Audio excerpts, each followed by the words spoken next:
ಈ ಮಹೇಶ್ ಅಂತ ಕರೆ ಮಾಡಿದ್ದಾರೆ. ನಮಸ್ಕಾರ ಮಹೇಶ್ ಅವರೇ. ನಮಸ್ಕಾರ ಸರ್. ನಮಸ್ಕಾರ.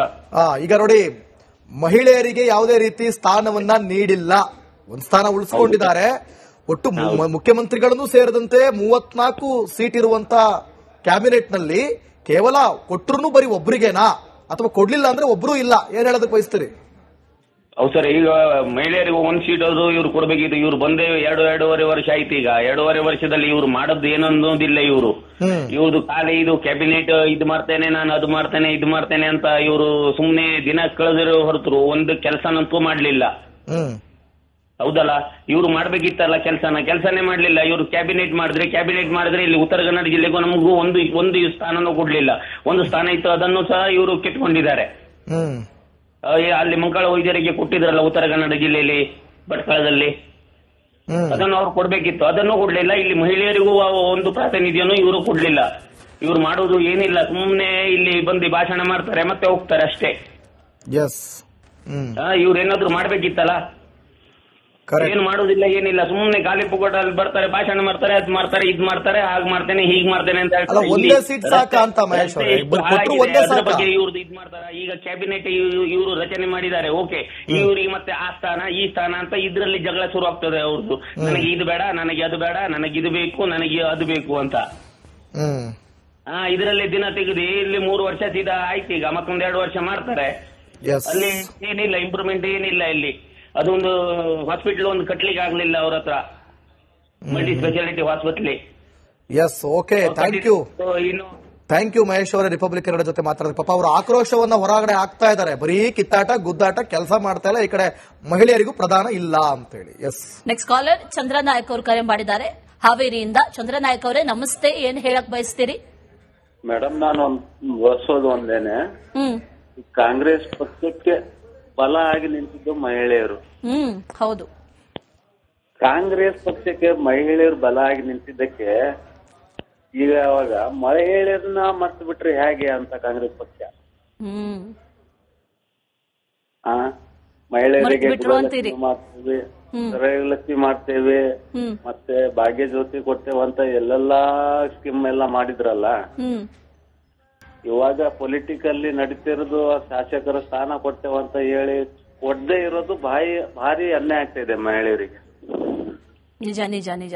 ಆಲ್ರೈಟ್ ಚಂದ್ರನಾಯಕ್ ಅವರೇ, ಧನ್ಯವಾದ ಕರೆ ಮಾಡಿ ಅಭಿಪ್ರಾಯವನ್ನ ಹಂಚಿಕೊಂಡಿದ್ದಕ್ಕೆ. ಮತ್ತೊಬ್ಬರು ಕಾಲರ್ ರೆಡಿ ಇದ್ದಾರೆ, ಮಂಡ್ಯದಿಂದ ಪುಟ್ಟಸ್ವಾಮಿ ಕರೆ ಮಾಡಿದ್ದಾರೆ. ಪುಟ್ಟಸ್ವಾಮಿ ಅವರೇ ನಮಸ್ಕಾರ. ನಮಸ್ಕಾರ. ಮಹಿಳೆಯರೇ ಇಲ್ಲದಂತ ಕ್ಯಾಬಿನೆಟ್, ಏನ್ ಹೇಳೋದಕ್ಕೆ ಬಯಸ್ತಾರೆ? ಇವರು ಈ ಕಾಂಗ್ರೆಸ್ ಪಕ್ಷನೇ ಅದಲ್ವ ಸರ್, ಅವ್ರಿಗೆ ಈ ಮಹಿಳೆಯರು ಅಂತಂದ್ರೆ ಅಸಹಾಯ.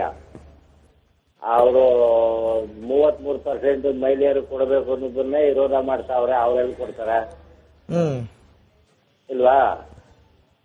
ಈಗ ಅದನ್ನ ಕೊಡುತ್ತಿಲ್ಲ ಅಂತ ವಿರೋಧ ಮಾಡ್ತಾ ಇದಾರೆ ಸರ್, ನೀವೇ ತೋರ್ತಾ ಇದ್ರಿ. ಈಗ ಇವ್ರೆಲ್ಲಿ ಕೊಡ್ತಾರೆ ಮಹಿಳೆಯರ್ಗೆ? ಎಲ್ಲ ಇವರೇ ಆಡ್ಬೇಕು, ಇವರೇ ಮಾಡ್ಬೇಕಲ್ಲ. ಒಂದಿಬ್ರು ಕೊಡಕ್ ಆಯ್ತಿರಲ್ವ ಅವರು? ಅದನ್ನೇ ನಾವು ಹೇಳ್ತಾ ಇದೀವಿ, ಒಂದಿಬ್ರಿಗಾದ್ರೂ ಕೊಡಬಾರ್ದಿತ್ತ ಅಂತ. ಥ್ಯಾಂಕ್ ಯು ಪುಟ್ಟಸ್ವಾಮಿ ಅವರೇ ಕರೆ ಮಾಡಿದ್ದಕ್ಕೆ. ಶ್ರೀಶೈಲ್ ಅವರು ಕರೆ ಮಾಡಿದ್ದಾರೆ. ಶ್ರೀಶೈಲ್ ಅವರೇ ನಮಸ್ತೆ, ಏನ್ ಹೇಳೋದಕ್ ಬಯಸ್ತೀರಿ? ಮೇಡಮ್ ನಮಸ್ತೆ. ನಮಸ್ತೆ, ಹೇಳಿ ಮೇಡಮ್. ನೀವು ಇವಾಗ ಮುಖ್ಯಮಂತ್ರಿ ಆಗಿ 2 ತಿಂಗಳಾಯ್ತು, ಸಂಪುಟ ಸಚಿವ ಆಗ್ಬೇಕಾದ್ರೆ 1 ತಿಂಗಳು, 2 ತಿಂಗಳು, ಇನ್ನು ಮತ್ತೆ ಖಾತೆ ಆಗ್ಬೇಕಾದ್ರೆ 1 ತಿಂಗಳು ಜೊತೆ ನಮ್ದು ಇದರಲ್ಲೇ ದಿನ ಕಳ್ಕೊಂಡು ಹೋಗ್ಬಿಟ್ರ ಮೇಡಮ್. ಅಭಿವೃದ್ಧಿ ಹೆಂಗ್ ಆಗ್ಬೇಕು ಮೇಡಮ್? ಊರಲ್ಲಿ ಬಿತ್ತನೆಗೆ ಮಳೆ ಆಗ್ತಾ ಇಲ್ಲ, ಅಲ್ಲಿ ಹೋಗಿ ಕೇಳೋರು ಯಾರು ದಿಕ್ಕ ಇಲ್ಲ ಮೇಡಮ್. ಇವ್ರದ್ದು ಇದೇ ಗೋಳ ಆಯ್ತು ಮೇಡಮ್. ಇವ್ರು ಏನು ಮುಂದೆ ಹೋಗಂಗಿಲ್ಲ, ಏನು ಮಾಡಂಗಿಲ್ಲ ಮೇಡಮ್. ಅಭಿವೃದ್ಧಿ ಒಂದು ಕಡೆ ಇಲ್ಲ, ಮತ್ತೊಂದ್ ಕಡೆಯಲ್ಲಿ ಇಲ್ಲಿ ಮಹಿಳೆಯರಿಗೆ ಪ್ರಾತಿನಿಧ್ಯವೇ ಕೊಟ್ಟಿಲ್ವಲ್ಲ. ಇರುವಂತಹ 33 ಜನರಲ್ಲಿ ಅಲ್ಲಿ ನಿನ್ನೆ ನಿಂತಿದ್ದನ್ನ ಗಮನಿಸಿದ್ರೆ ಪ್ರತಿಯೊಬ್ಬರು ಕೂಡ ಪುರುಷರೇ ನಿಂತಿದ್ರು. ಹಾಗಾದ್ರೆ ಮಹಿಳೆಯರು ಬೇಡವಾದ್ರ ಕಾಂಗ್ರೆಸ್ ಪಕ್ಷಕ್ಕೆ ಅನ್ನೋ ಪ್ರಶ್ನೆ. ಯಾಕಂದ್ರೆ ಮೇಡಮ್, ಏನು ಈ ಮಹಿಳೆಯರಿಂದ ಕಾಂಗ್ರೆಸ್ ಸ್ವಲ್ಪ ಓಟ್ ಬರುತ್ತೆ ಜಾಸ್ತಿ. ಮುಂದಿನ ಸಲ ಎಲ್ಲ ಚೇಂಜ್ ಆಗ್ಬಿಡ್ತಾರೆ. ಯಾಕೆ ಬರ್ತೇನೆ ಮೇಡಮ್? ಇವರು ಇವಾಗ ಕೊಡಬೇಕು, ಇದಕ್ಕೆ ಮಹಿಳೆಯರು ಸೀಟ್ ಕೊಡಬೇಕಾದ್ರೆ ಇದಕ್ಕೊಂದು 2 ತಿಂಗಳು ಹೋಗುತ್ತೇನೆ. ಪ್ರತಿನಿಧಿಗಳು ಹಿಂಗ ಆಮೇಲೆ ಕಷ್ಟ ಆಗತ್ತೆ ಮೇಡಮ್. ಓಟ್ ತಗೋಕೆ ಮಹಿಳೆಯರು ಬೇಕು. ಈಗ ಸಚಿವ ಸ್ಥಾನ ಕೊಡಬೇಕಾರೆ ಇವಾಗ ಬೇಡ. ಹಿಂಗಾದ್ರೆ ಹೆಂಗ ಮೇಡಮ್? ಕಷ್ಟ ಬೇಡ. ಇವ್ರು ಆದ್ಮೇಲೆ ಹೊಲಗಳಿಗೆ ಹೋಗಿ ಬೇಕಾಗಿಲ್ಲ ಯಾರು ಮಿನಿಸ್ಟರ್ ಇನ್ನು. ನಿಜ ಆಲ್ರೈಟ್, ಶ್ರೀಶೈಲ್ ಅವರೇ ಧನ್ಯವಾದ ರಿಪಬ್ಲಿಕ್ ಕನ್ನಡ ಜೊತೆ ಮಾತಾಡಿದ್ದಕ್ಕೆ. ನೋಡಿ, ಸಂವಿಧಾನಾತ್ಮಕವಾಗಿ ನಾವು ಮಾತನಾಡೋದಾದ್ರೆ ಆರ್ಟಿಕಲ್ 164 ಕಲಂ 1A ಪ್ರಕಾರ ಇರುವಂತ ಒಟ್ಟು ಶಾಸಕರಲ್ಲಿ 15% ಕ್ಯಾಬಿನೆಟ್ ಸೀಟ್ ಮೀರಬಾರದು. 224 ಇಂಟು 15% ಅಂದ್ರೆ ನಿಮಗೆ 33.6 ಆಗುತ್ತೆ, ಅಂದ್ರೆ 34 ಸೀಟು. ಆ 34 ಸೀಟಲ್ಲಿ ಒಂದು ಸೀಟು ಕೂಡ ಮಹಿಳೆಯರು ಕಾಣಿಸ್ತಾ ಇಲ್ಲ. ಇದೇ ಗೃಹಲಕ್ಷ್ಮಿಗೆ, ಇದೇ ಗೃಹ ಜ್ಯೋತಿಗೆ, ಇದೇ ಶಕ್ತಿ ಯೋಜನೆಗೆ ನೀವು ಮಹಿಳೆಯರಿಗೆ ಪ್ರಾಧಾನ್ಯ ಕೊಟ್ಟು ವೋಟ್ ಹಾಕಿಸ್ಕೊಂಡು ಆ ಮಹಿಳೆಯರಿಗೆ ಉನ್ನತ ಸ್ಥಾನವನ್ನ ಕೊಟ್ರಿ. ಯಾವ್ದ್ರಲ್ಲಿ? ಫ್ರೀ ಕೊಡೋದ್ರಲ್ಲಿ ಮಹಿಳೆಯರಿಗೆ ಒಳ್ಳೆ ಸ್ಥಾನವನ್ನ ಕೊಟ್ಟು ನೀವು ಗೆದ್ರಿ. ಆದ್ರೆ ನೀವಿರುವಂತ ಸ್ಥಾನದಲ್ಲಿ ಒಬ್ಬರಿಗೂ ಮಹಿಳೆಗೆ ಒಂದು ಸೀಟ್ ಇಲ್ಲ ಅಂತಂದ್ರೆ, ಒಂದೇ ಒಂದು ಜಾಗ ಇಲ್ಲ ಅಂತಂದ್ರೆ, ಮಹಿಳೆ ಪರ ಸರ್ಕಾರ ಅಂತ ಹೇಳಿದ್ರಿ, ನಾವು ಮಹಿಳಾ ಪರ ಸರ್ಕಾರ ಅಂತ ಹೇಳಿದ್ರಿ. ಗೃಹ ಜ್ಯೋತಿ, ಅಲ್ಲಿ ಜ್ಯೋತಿ ಬಂದು, ಗೃಹ ಲಕ್ಷ್ಮಿ, ಅಲ್ಲಿ ಲಕ್ಷ್ಮಿ ಬಂದು, ಶಕ್ತಿ, ಮಹಿಳಾ ಶಕ್ತಿ, ಶಕ್ತಿ ಯೋಜನೆ, ಸ್ತ್ರೀ ಶಕ್ತಿ ಬಂದ್ರು. ಆದ್ರೆ ನಿಮ್ಮಲ್ಲೇ ಶಕ್ತಿ ಇಲ್ಲ, ಸ್ತ್ರೀ ಶಕ್ತಿ ಇಲ್ಲ. ನಿಮ್ಮ ಕ್ಯಾಬಿನೆಟ್ ನಲ್ಲೇ ಸ್ತ್ರೀ ಶಕ್ತಿ ಇಲ್ವಲ್ಲ, ಯಾಕೆ? ಉಳಿಸ್ಕೊಂಡಿರೋ ಒಂದು ಸೀಟು.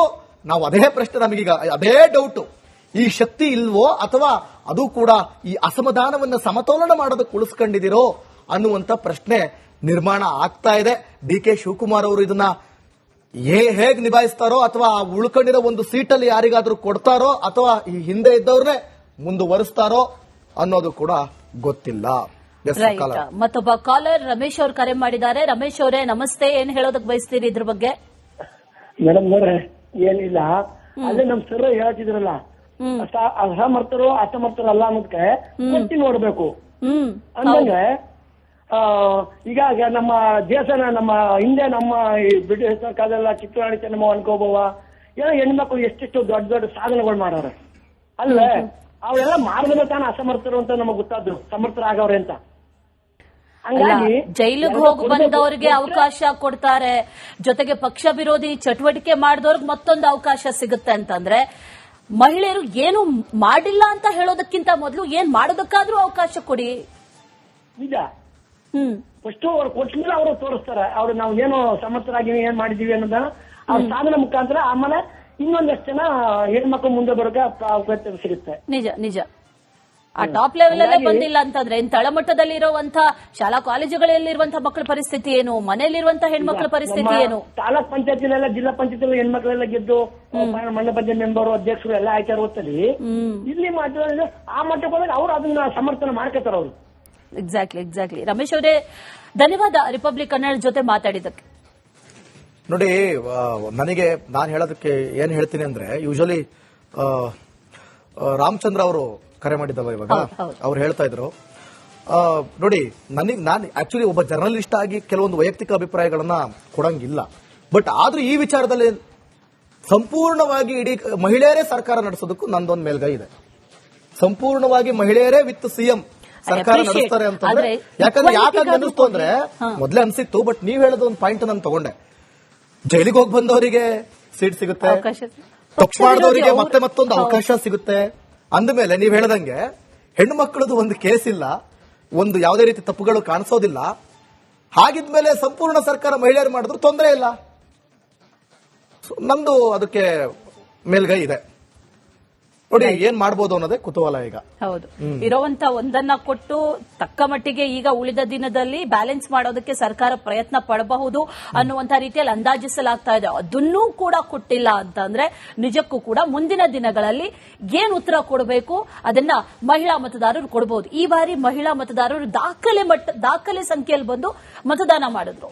ಅದು ದಾಖಲೆ ಮಟ್ಟದಲ್ಲಿ ಪ್ರತಿ ಬಾರಿಯೂ ಮತದಾನ ಆದಾಗ ಅದು ಯಾವಾಗಲೂ ಕೂಡ ಪಾಸಿಟಿವ್ ಆಗೋದು ಪಕ್ಷಗಳಿಗೆ, ಅದರಲ್ಲೂ ಗೆಲ್ಲುವಂತ ಪಕ್ಷಕ್ಕೆ ಅಥವಾ ಅಧಿಕಾರದಲ್ಲಿದ್ದಂತಹ ಪಕ್ಷಕ್ಕೆ ಅನ್ನೋದಿದೆ. ಆದ್ರೆ ಈ ಬಾರಿ ಅದಕ್ಕೆ ಉಲ್ಟಾ ಆಗಿ ಕಾಂಗ್ರೆಸ್ಗೆ ವರದಾನ ಆಯಿತು. ಅದು ಯಾಕೆ ಅಂತಾನೂ ಗೊತ್ತಿದೆ. ಇದೆಲ್ಲವೂ ಕೂಡ ಗ್ಯಾರಂಟಿಗಳನ್ನ ಕೊಟ್ಟ ನಂತರದಲ್ಲಿ ಗೆಲುವಿಗೆ ಕಾರಣರಾದಂತ ಮಹಿಳೆಯರನ್ನೇ ಮರೆತು ಬಿಟ್ರು. ಅವ್ರಿಗೊಂದು ಪ್ರಾತಿನಿಧ್ಯ ಬೇಕು. ಈಗ ಗೃಹಲಕ್ಷ್ಮಿ ಯೋಜನೆ ಯಾರಿಂದ ಜಾರಿ ಮಾಡಿಸ್ತಾರೆ, ಅಥವಾ ಅದಕ್ಕೊಂದು ಮುಂದೆ ಬಂದು ಮಾತಾಡೋದಕ್ಕಾದ್ರೂ ಯಾರಾದ್ರೂ ಬೇಕು. ಗೃಹಲಕ್ಷ್ಮಿ ಯೋಜನೆ ಏನಾಗ್ತಿದೆ ಅಂತ ಒಂದ್ ಟೇಪ್ ಕಟ್ ಮಾಡಕ್ಕಾದ್ರೂ ಬೇಡವೆ, ಒಂದ್ ಜ್ಯೋತಿ ಬೆಳಗ್ಸಕ್ಕಾದ್ರೂ ಬೇಡವೆ? ಅದು ಇರ್ಲಿ, ಈ ದೊಡ್ಡವರೊಂದೊಂದು ಮಾತು ಹೇಳೋದು ನಾನು ಕೇಳಿಸ್ಕೊಂಡಿದ್ದೀನಿ. ಒಂದು ತುಂಬಿದ ಮನೆ ಅಂತ ಅಂದ್ಮೇಲೆ ಆ ಮನೆ ಒಳಗಡೆ ಹೆಣ್ಣಿರ್ಬೇಕು. ಹೆಣ್ಣಿಲ್ಲ ಅಂತಂದ್ರೆ ಆ ಮನೆಯಾಗಿರೋದಿಲ್ಲ, ಕುಟುಂಬ ಅಥವಾ ಸಂಸಾರ ಆಗಿರೋದಿಲ್ಲ. ಅದು ಹೆಂಗ್ ಕಾಣುತ್ತೆ ನೋಡಿ, ಬಾಯ್ಸ್ PG ತರ ಕಾಣುತ್ತೆ. ಈಗಲೂ ಬಾಯ್ಸ್ PG ತರ ಅನಿಸ್ತಾ ಇದೆ. ನನ್ನ ಸ್ಟೇಜ್ ಬಾಯ್ಸ್ PG ತರ ಇತ್ತಲ್ಲ, ಬಾಯ್ಸ್ ಹಾಸ್ಟೆಲ್ ಬಾಯ್ಸ್ PG ತರ. ಮತ್ತೊಬ್ರು ಕಾಲರ್ ರೆಡಿ ಇದ್ದಾರೆ, ಬಾಗಲಕೋಟೆಯಿಂದ ಕರೆ ಮಾಡಿದ್ದಾರೆ. ಭೀಮನಗೌಡ ಅವರೇ ನಮಸ್ಕಾರ. ನಮಸ್ಕಾರ ಸರ್. ನಮಸ್ಕಾರ. ಏನ್ ಹೇಳೋದಕ್ಕೆ ಬಯಸ್ತೀರಿ ಇದೆಲ್ಲ ನೋಡುವಾಗ? ಸರ, ಇದು ಒಂದ ಪಕ್ಷಕ್ಕ ಒಂದ ಸರ್ಕಾರ ಸೀಮಿತ ಅಲ್ಲ ಸರ್. ಇದು ಕರೆ ಲೆಕ್ಕ ಹಾಕಿದ್ರೆ 50% ಸಿಗಬೇಕು ಮಹಿಳೆಯರಿಗೆ. 1, 2, 3, 4 ಅಲ್ಲ, 33 ಏನಪ್ಪ ಸುಮಾರು 13, 14 ಸೀಟ್ ಇವ್ರು ಕೊಡ್ಬೇಕು, 14 ಸೀಟ್ ಗಂಡ್ಮಕ್ಳು ಕೊಡ್ಬೇಕಾಗಿತ್ತು. ಇವ್ರು ಯಾಕೆ ಕೊಡಂಗಿಲ್ಲಪ್ಪ ಅಂದ್ರ ಮಹಿಳೆಯರು ಕೇಳಂಗಿಲ್ಲರಿ, ಕೇಳಂಗಿಲ್ಲ, ಪ್ರತಿಭಟನೆ ಮಾಡಂಗಿಲ್ಲ, ಧ್ವನಿ ಎತ್ತಂಗಿಲ್ಲ. ನೀನ್ ಅವನು ಒಬ್ಬ ಪುಣ್ಯಾತ MLA ಹೆಣ್ಮಗಳು ನಿಂತು ಮಾತಾಡ್ತಿದ್ದಲ್ರಿ, ಹಿಂದ ಕೋಚಿಂಗ್ ಕೊಡ್ತಾನ ಅಂದ್ರ ಅವ್ರಿಗೆ ಮಾತಾಡ್ಸಟಿಗೆ ಬಿಡಂಗಿಲ್ಲ ಹಿಂಗ್ ಗಂಡ್ಮಕ್ಳು. ಅಂದ್ರೆ ಸ್ಕ್ರಿಪ್ಟ್ ಪ್ರಕಾರ ಹಿಂಗೆ ಮಾತಾಡ್ಬೇಕು, ಎಕ್ಸ್ಟ್ರಾ ಮಾತಾಡಂಗಿಲ್ಲ ಅಂತ ಅಲ್ಲೂ ಡಾಮಿನೇಷನ್. ಹೌದೌದು, ನಿಂತ ಬಿಟ್ಟಿರ್ತಾರ. ಅವ್ರ ಗಾರ್ಡನು ತಾಮನು ನಿಂತು ಬಿಟ್ಟಿರ್ತಾರ. ಮಹಿಳೆಯರಿಗೆ ಸಂಪೂರ್ಣ ಸ್ವಾತಂತ್ರ್ಯ ಕೊಡ್ಬೇಕು. ಅರ್ಧ ನೀ 2, 3, 4 ಯಾರಲ್ಲ, ಕನಿಷ್ಠ ಒಂದು 10 ಮಂದಿರ ಸೇರ್ಬೇಕು ಕ್ಯಾಬಿನೆಟ್ದಾಗ. ಆಮೇಲೆ ಇನ್ನೊಂದೇನ್ ಗೊತ್ತಾ ಭೀಮನಗೌಡ್ರೆ, ಈಗ್ಲೂ ಬರೀ ಪುರುಷರೇ ಕರೆ ಮಾಡಿ ಮಹಿಳೆ ಪರ ನಿಂತ್ಕೊಂಡು ಮಾತಾಡ್ತಿದ್ದೀರಲ್ಲ, ನನಗೊಂದು ಬಹಳ ಸಮಾಧಾನ ಇದೆ. ಒಂದೇ ಒಂದ್ ಮಹಿಳೆಯರು ಫೋನ್ ಮಾಡ್ಲಿಲ್ಲ, ಇದ್ರ ಬಗ್ಗೆ ಮಾತಾಡ್ಲಿಲ್ಲ. ಹೆಣ್ಮಕ್ಳು ಯಾರು ಮಾತಾಡಲ್ಲ, ಮಾತಾಡ್ಬೇಕು ನೋಡಿ. ಅದನ್ನೇ ಹೇಳೋದು ನಾನು. ಅವ್ರು ಕೇಳ್ಕೊಂಡ್ರು, ಅಶ್ವಿನಿ ಕೇಳ್ಕೊಂಡ್ರು, ಮಹಿಳೆಯರೇ ಕರೆ ಮಾಡಿ ಮಾತನಾಡಿ ಅಂತ. ಆದ್ರೆ ಪುರುಷರೇ ಕರೆ ಮಾಡಿ ಮಹಿಳೆಯರ ಬಗ್ಗೆ ಮಾತಾಡ್ತಿದಿರಲ್ಲ, ಪರವಾಗಿ ಮಾತಾಡ್ತಿದಿರಲ್ಲ, ಬಹಳ ಖುಷಿ. ಇದನ್ನ ಸರ್ಕಾರ ಅರ್ಥ ಮಾಡ್ಕೋಬೇಕು. Right, thank you. ಮತ್ತೊಬ್ಬ ಕಾಲರ್ ಗೋಪಿನಾಥ್ ಅವರು ಕರೆ ಮಾಡಿದ್ದಾರೆ. ಗೋಪಿನಾಥ್ ಅವರೇ ನಮಸ್ತೆ, ಏನ್ ಹೇಳೋದಕ್ ಬಯಸ್ತೀರಿ?